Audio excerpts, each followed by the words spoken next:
You find yourself sitting at a friend's dinner party and someone asks you what you'd like to drink. You shrug. You genuinely don't have a preference. Or perhaps you just don't want to be a bother to the host. You think of yourself as the easygoing one, the low-maintenance friend who can vibe with any plan and never makes a scene. You take a certain pride in your adaptability and your ability to keep the peace. But the real reason your personality feels like a blank slate is far stranger than that. Your brain didn't choose this path because it's naturally chill. It chose it because of something that didn't happen to you. You are likely living with the quiet, invisible echoes of childhood emotional neglect or CN. Most people think of childhood trauma as something dramatic, a loud event, a physical blow, or a screaming match. Dr. Jonas Webb, the psychologist who coined the term, explains that CN is actually the white space in your family photograph. It is the absence of an emotional response when you needed it most as a child. It is the hug that was never given, the "how are you really feeling" that was never asked, and the tears that were ignored until you learned to stop crying them. Think back to that dinner party for a moment. Notice the subtle tightness in your chest as the host waits for your answer. You aren't just being polite, you are scanning the room for the correct survival answer. When your parents or caregivers failed to notice your internal world, your developing brain made a logical, if tragic, calculation. It decided that since your feelings were not being mirrored or validated, they must be useless. Even worse, it decided they were a burden. To stay safe and connected to your tribe, you learned to bury your own signals so deep that you actually lost the map to find them. This wasn't a choice you made. It was an evolutionary adaptation. Your ancestors lived in tight-knit groups where being difficult could mean being cast out into the wilderness. If expressing a need meant your caregiver looked away or became frustrated, your brain categorized that need as a threat to your survival. You became an expert at reading others while becoming a stranger to yourself. You are not easygoing by nature. You are easygoing by training. Look closely at how this manifests in your body right now. Take a deep breath and try to identify exactly how you feel, physically, in the pit of your stomach or the set of your shoulders. Don't look for a word like happy or sad. Look for the texture. Is it sharp? Is it heavy? Most people struggling with CN find this task surprisingly difficult, or even evocative of a strange, hollow anxiety. This condition has a name: alexithymia. It is the inability to identify and describe emotions in the self. It is a documented cognitive roadblock where the bridge between your physical sensations and your conscious mind has been dismantled.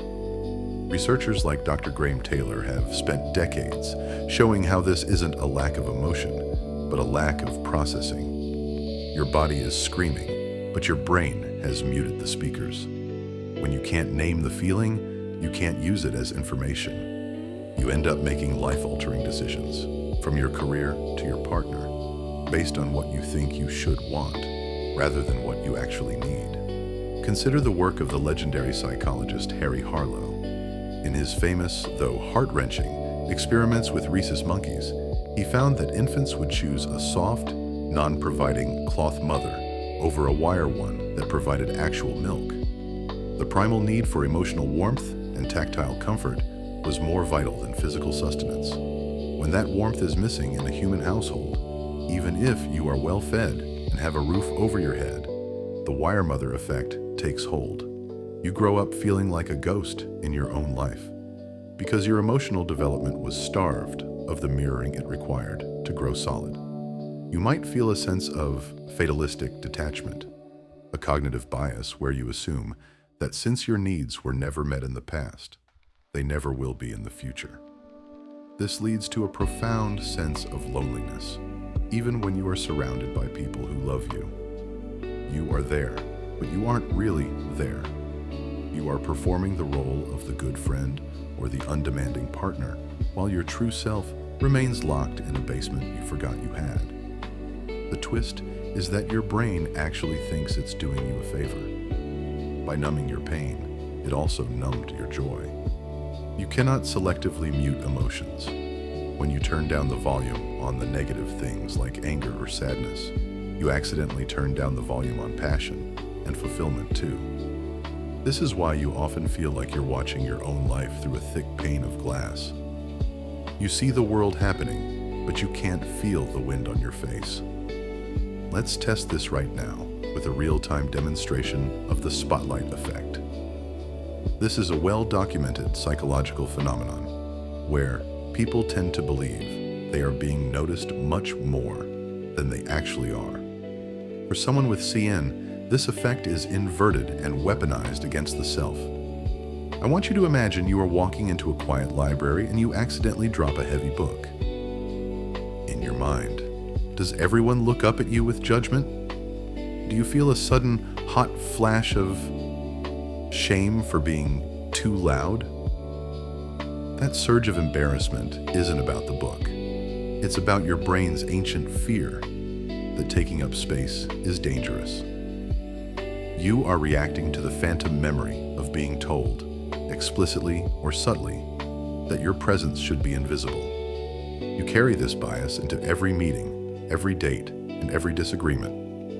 You minimize your successes because you don't want the spotlight, and you swallow your grievances because you don't want to cause trouble. But here is the reality, proven by social psychologists like Thomas Gilovich. People are thinking about you far less than you fear. They aren't judging your needs. They are waiting for you to express them, so they know how to love you. Your fear of being a burden is a lie told to you by a child's brain that was trying to protect itself from a cold room. You are not broken, and you are not naturally empty. You are a highly evolved survivalist who learned to live on less emotional oxygen than a human being requires.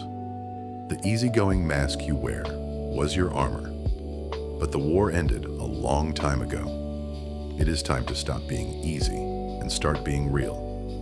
You think you're just easygoing, but your brain learned that from something that never happened when you were a kid, and it's time you started demanding more than the silence you were raised with. Follow, frog says, woof. Your brain is stranger than you think.